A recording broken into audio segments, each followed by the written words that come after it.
Welcome back to Tea Break. अस्सलाम वालेकुम, welcome back to tea break. आपका लुकमान सुलेमानी आपके सामने।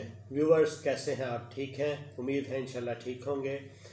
व्यूवर्स, आज आप लोगों से बात करनी है आर्मी चीफ अमेरिका के दौरे पर, मरियम नवाज़ का जलसा, इमरान खान की वापसी और इसी तरह एक बाकायदा इंटरव्यू।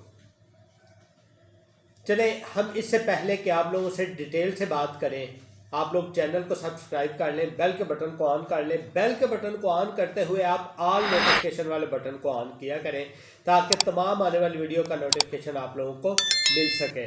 चले हम बात करते हैं सबसे पहले ये कि इमरान खान की वापसी। जी, तो ये जो मैं बात कर रहा हूँ ना, इमरान खान की वापसी है। इमरान खान न्याजी साहब की बात नहीं हो रही, बल्कि इमरान रियाज खान साहब की बात हो रही है। इमरान रियाज खान साहब जो हैं, जैसा कि आपको पता, 9 मई के वाक़यात के बाद उन्हें 9 मई वाले दिन या 10 मई वाले दिन उन्हें सियालकोट एयरपोर्ट से उठा लिया गया था और उसके बाद आप लोगों ने देखा कि कम से कम 4 माह के बाद वो बाजियाब हुए और बाजियाब होने के बाद उनकी कंडीशन या तबीयत ऐसी नहीं थी कि वो आपसे या आवाम से या अपने चैनल के ऊपर बातचीत कर सकते। बहुत लागर कमज़ोर हो गए थे, यहाँ तक कि उनके बोलने में भी लुकनत थी। लेकिन इसके बावजूद उनके चाहने वाले, उनके फ़ैन और उनको सुनने वाले इस चीज़ के ख्वाहिशमंद थे वो किसी तरह से वापस आ जाए और हमसे बात करें, वो सोशल मीडिया पे वापस आ जाए, मेन स्ट्रीम मीडिया पे वापस आ जाए। अभी ऐसा हुआ है कि वो मेन स्ट्रीम मीडिया के ऊपर तो वापस नहीं आए, लेकिन सोशल मीडिया के ऊपर वापस आ गए हैं और सोशल मीडिया के ऊपर वापस आके अब उनकी सेहत भी पहले से बेहतर लगती है, तंदुरुस्त लगते हैं, बात भी ठीक कर लेते हैं। लेकिन अभी वो प्रॉपर जो फ्लुएंट है ना उनकी बातों में, वो नहीं है, वो भी आ जाएगा आहिस्ता आहिस्ता। और जब से इन्होंने मीडिया पे वापसी की है, मेरी मुराद मीडिया से सोशल मीडिया है, अभी मेन स्ट्रीम मीडिया के ऊपर वापस नहीं आए, तो जब से इन्होंने वापसी की है ना, तो वापसी के बाद से उनका अब एक बाकायदा इंटरव्यू हुआ है। और इंटरव्यू किसने लिया? उनके जो वकील हैं अली शफाक साहब, उन्होंने अपने एक न्यू चैनल के ऊपर इमरान रियाज खान साहब का इंटरव्यू किया और उस इंटरव्यू के अंदर उन्होंने कोई 2-4 उनसे बातें की। हमने भी थोड़ा सा वो पॉडकास्ट स्टाइल इंटरव्यू था, देखा हमने। कुछ जो चीज़ें हम आप लोगों के सामने ज़रूरी समझते हैं कि वो हम डिस्कस करें, उसमें एक ये था कि इमरान रियाज खान साहब बोले कि मैं बताऊंगा, ज़रूर बोलूँगा कि क्या हुआ था, कैसे हुआ था, मुझे कहाँ रखा गया था, मैं कहाँ गया था, वक्त आने पर ज़रूर बताऊंगा। लेकिन अभी उन्होंने इस बारे में बिल्कुल कुछ भी नहीं बताया। इसी के साथ साथ पूरे पॉडकास्ट में या पूरे इंटरव्यू में उन्होंने ज़्यादा तौर पर सियासी बातें नहीं की, ना कोई सियासी तजिया दिया। हाँ, एक बात उन्होंने बहुत अच्छे से की और वो ये बात उन्होंने की कि देखें, जिस तरह पीटीआई के साथ हुआ है ना, इसी तरह ही बाकी जमातों के साथ भी हो सकता है। बाकी जमातों को इस चीज़ से सबक सीखना चाहिए कि पीटीआई वालों के साथ 9 मई के बाद क्या हुआ है। तो जब यही बात करते हैं तो इमरान खान साहब खास तौर पे ये बात भी करते हैं ना कि देखें, पीटीआई के साथ सियासी ट्रोलिंग तो हुई, सियासी इंतकाम तो हुआ, लेकिन उसके साथ साथ उनकी घरेलू ज़िंदगी के ऊपर उनके यानी बुशरा बीबी की बातें, अजीब अजीब किस्म की बातें की गई, उनके घर के मामलात को उछाला गया, उनके निकाह को, तलाक के मामलात को उछाला गया और यहाँ तक कि उनकी कॉलें रिकॉर्ड की गई, उनकी कॉलें ऑडियो रिकॉर्ड करके उनकी लीक्स की गई। तो ये सारी चीज़ें, उनका कहना ये था कि ये मुकाफाते अमल है। बाकी जमातों को अब इस चीज़ से सीखना चाहिए। बाकियों के साथ भी जो आज इनके साथ हो रहा है, कल बाकियों के साथ भी ऐसा ही कुछ हो सकता है। तो ये थे जी इमरान खान साहब की वापसी, यानी इमरान रियाज खान साहब की वापसी। दोनों ही इमरान खान है। अब एक को इस तरह से हम सेपरेट कर सकते हैं कि इमरान रियाज खान साहब और दूसरे इमरान खान न्याजी साहब। अच्छा, इस चीज़ में एक और बात भी हम आपको बता दें, पिछले 2-3 दिनों से ये बात चल रही है कि इमरान खान साहब को रिप्लेस करने के लिए दूसरे इमरान खान को लॉन्च किया है उसने, एस्टेब्लिशमेंट ने। अब ये भी है एक मज़का सी बात लगती है, लेकिन पाकिस्तान के अंदर रहते हुए हम कुछ भी इससे तवक्का कर सकते हैं। तो चले हम इंतज़ार करते हैं इससे पहले कि हम कोई अपना तजिया दें, अपनी बात करें, देखते हैं कि इसमें आगे जाके ये मामला क्या रंग पकड़ता है, फिर उस चीज़ के बारे में हम आपसे बात करेंगे। अच्छा, दूसरी चीज़ आर्मी चीफ का ये जो अमेरिका वाला दौरा है इस दौर में, यानी देखें पूरे 2 महीने या 2 महीने से 2-4 दिन कम रह गए हैं, 8 फरवरी को इलेक्शन होने हैं और जनरल इलेक्शन में। और जैसा कि आपको पता है पीटीआई वालों ने भी एक स्टांस बनाया था और मोस्टली हमारी जमातें जो है वो एक स्टांस बनाती है कि जो कुछ भी हो रहा है अमेरिका करवा रहा है, अमेरिका ही सब के पीछे है। तो इस हालात में इस वक्त में आर्मी चीफ का अमेरिका का दौरा वो क्या रंग लाएगा। तो इसमें मेरी आप लोगों से एक ही रिक्वेस्ट है, एक ही गुजारिश है कि बजाय इसके कि आप इसके ऊपर कोई एक अपना नज़रिया बनाएं, कोई एक थ्योरी कायम करके बैठ जाए, इसमें आप लोगों को ये भी देखना चाहिए कि एक फ़नी महारत के तौर के ऊपर आर्मी चीफ का क्या कोई ये शेड्यूल दौरा था, या शेड्यूल दौरे भी तो ज़ाहिर बात है उनके डिफरेंट ममालिक के होते रहते हैं। तो एवं फजूल में कोई थ्योरी बना के अपने ज़हन में इसके मुतल्लिक़ ना बैठ जाइएगा। इसके बाद हम बात करते हैं मरियम नवाज का जलसा या वर्कर्स कन्वेंशन, जो कि उनका जलालपुर जट्टा गुजरात की एक तहसील है उसमें हुआ, जलालपुर जट्टा के स्टेडियम में हुआ 9 तारीख को।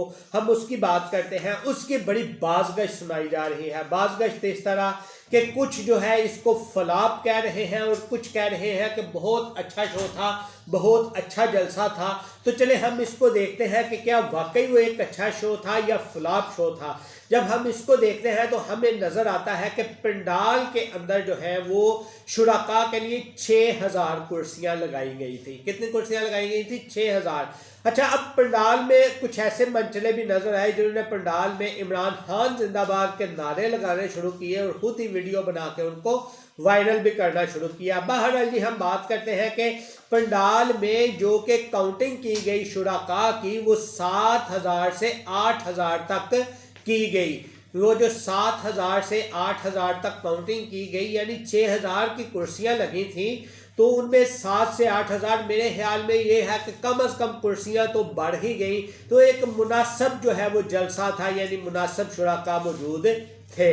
क्योंकि वो इसको जलसा कह भी नहीं रहे, वो इसको वर्कर्स कन्वेंशन कह रहे हैं, तो इस मुनासिब से भी देखा जाए तो एक तादाद ठीक थी।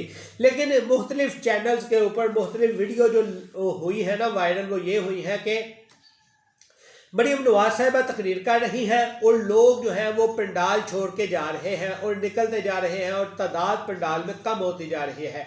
ये ऐसी वीडियोस क्यों आई? ऐसी वीडियो इसलिए आती है कि देखें, जब भी कोई लीडर जो है वो तकरीर कर रहा होता है तो उसकी तकरीर लीडर की एक पॉइंट ऐसा आता है जब अख्ताम को पहुंचने वाली होती है, लोग आहिस्ता आहिस्ता से पंडाल छोड़ना शुरू कर देते हैं। उसकी 2 वजह होती है। एक ये है कि या तो आसानी से निकल जाए, दकम पेल ना हो, या ये होता है कि चले हम जो कहना था सुनना था हमने अपनी हाजिर लगवा दिया, अब हम चलते हैं। कोई इस तरह की भी चीज़ होती है जिसमें ऐसा होता है कि वो अब वो वीडियो जो है उससे फिर दोनों रंग दिए जा सकते हैं। एक ये रंग भी दिया जा सकता है कि जी कोई मज़े की तकरीर नहीं थी, कोई मज़े की लीडर की बात नहीं थी जिससे लीडर जो है वो इंगेज कर सकता, बंदे इसलिए चले गए वगैरह वगैरह जो भी।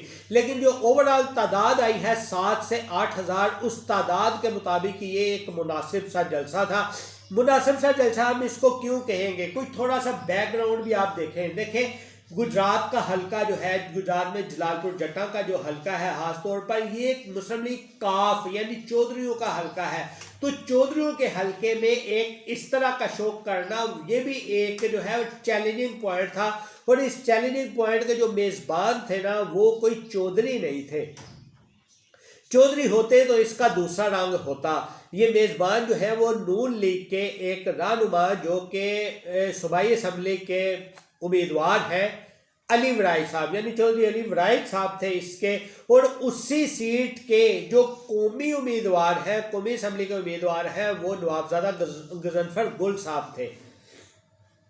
अच्छा, इसी में आपसे ये बात करें, 2-4 दिन पहले ही इससे चौधरी शुजात साहब और नवाज शरीफ साहब की मुलाकात भी हुई थी। और मुलाकात का खास पॉइंट या खास एजेंडा भी ये था कि सीट्स के एडजस्टमेंट के ऊपर बात हो, सीट्स के आपस में सेटिंग की बात हो। यही भी वो एक सीट है जिसके ऊपर चौधरी साहब के हुसैन अलाई साहब, चौधरी साहब के भाई, उनके बेटे हुसैन अलाई साहब जो है, हुसैन अलाई साहब इस सीट के ऊपर उम्मीदवार हैं। और इसी सीट की एडजस्टमेंट के लिए चौधरी साहब मुतवक्का, यानी सीट भी नून लीग और काफ लीग के दरमियान जो है वो एक सीट एडजस्टमेंट मुतवक्का है इसी सीट के ऊपर।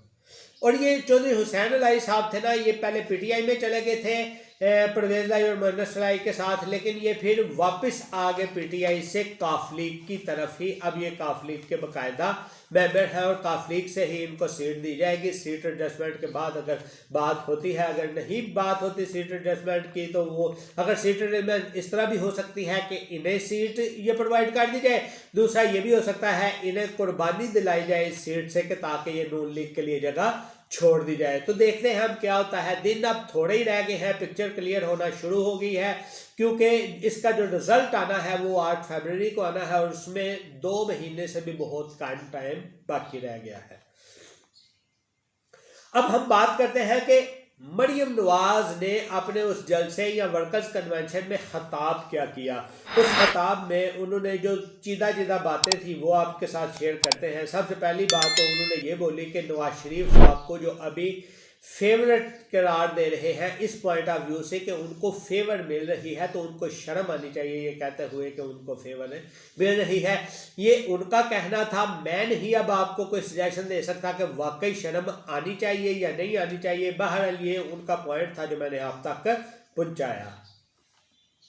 उसके बाद जो उन्होंने दूसरी बात की वो ये बात की कि नवाज शरीफ साहब की 11 साल की जला वतनी थी, तो वो जला वतनी एक बहुत बड़ी मुसीबत होती है, इसमें कोई दो राय नहीं है। हम जानते हैं, हम भी मुल्क पाकिस्तान के हैं। अगर हमें खुद खुशी से मुल्क से बाहर जाना हो तो हम खुशी से चले जाते हैं और बड़े आराम से चले जाते हैं, लेकिन जब यही एक ज़बरदस्ती मजबूर कर दिया जाए कि हम मुल्क से बाहर जाएँ, सारी बात है मुसीबत सी ही होती है, चाहे उसमें डील करके गए हों या डील के बगैर गए हों, लेकिन अपनी मर्जी से हम नहीं गए होते। उसके बाद जो तीसरी बात उन्होंने ये बात की कि लेवल प्लेइंग फील्ड की बात करने वाले जो है वो तब लेवल प्लेइंग फील्ड की बात करें जब वो इतनी मुश्किलात, इतनी ड्रावतियाँ सह के आए हो। ये है उनका अपना पॉइंट है। उसके बाद बात की उन्होंने इमरान खान साहब के 190 मिलियन पाउंड का जो केस है उसके ऊपर उन्होंने अपनी बात की।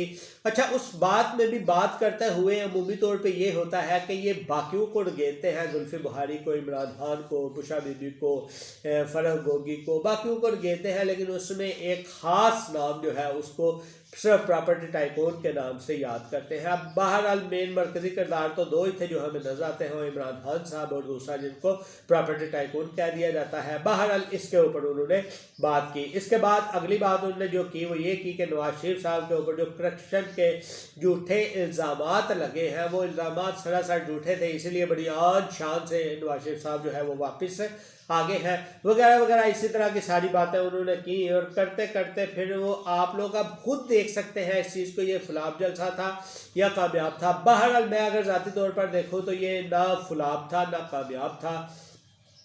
कामयाब इस तरह नहीं था कि देखें जितना इन्होंने पंडाल बनाया था, पंडाल को खचाखच बड़ा होना चाहिए था, और फुलाब इस तरह से नहीं था कि जितने बंदे इन्होंने इकट्ठे कर लिए उस हलके के अंदर जितने बंदे नून लीग इकट्ठे कर ले, ये भी एक बहुत बड़ी अचीवमेंट है। तो बहरहाल चले ओवरऑल अगर हम पॉइंट की बात करें तो 50% हम पॉइंट या 50 से 60% पॉइंट हम इनको दे सकते हैं। बहरहाल ये भी आगाज़ था, अभी कोई इतना जो है वो पंजाबी कहना है भांबड़ फुटिया, अभी वो भांबड़ नहीं फूटा। जब हो सकता है भांबड़ फुटा होता तो फिर पता चलता कि ये वाकई जलसे किस तरफ है, और ये भांबड़ फुटने वाला है, ज़्यादा देर नहीं है, क्योंकि अभी जो है वो कागजात नामजदगी जो है वो जमा करवाने होंगे, फिर टिकटें होंगी और फिर पता चल जाएगा, प्रॉपर ब्रांडिंग बनेगी, प्रॉपर जो है वो एडवर्टाइजिंग बनेगी कि इस एरिए में ये खड़ा हो रहा है और उसके स्पोर्टरान इस तरह है, उसके अपने स्पोर्टरान है या नून लीग के स्पोर्टरान है या पीटीआई के स्पोर्टरान है या पीपी के स्पोर्टरान है। तो वो चीज़ें जब क्लियर होंगी उसके बाद ये फैसला किया जा सकता है कि किस तरह के जलसे इन्होंने किए और इन जलसों के बुनियाद के ऊपर इलेक्शन का रिजल्ट किस तरफ जा रहा है, फिर उस चीज़ के ऊपर फैसला किया जा सकता है। तो जाते जाते आप लोगों से रिक्वेस्ट है कि चैनल को सब्सक्राइब करें, और माजरत ये कि कल हम व्लॉग नहीं कर सके थे, रूटीन के साथ आप आहिस्ता आहिस्ता कोशिश करते हैं, जिस तरह जो है ये हाइप बढ़ रही है इलेक्शन की, हम भी जो है वो आपके साथ रेगुलर व्लॉग करते रहें। चले मिलते हैं नेक्स्ट वीडियो में, अपना बहुत सा ख्याल रखिएगा। अल्लाह हाफिज़।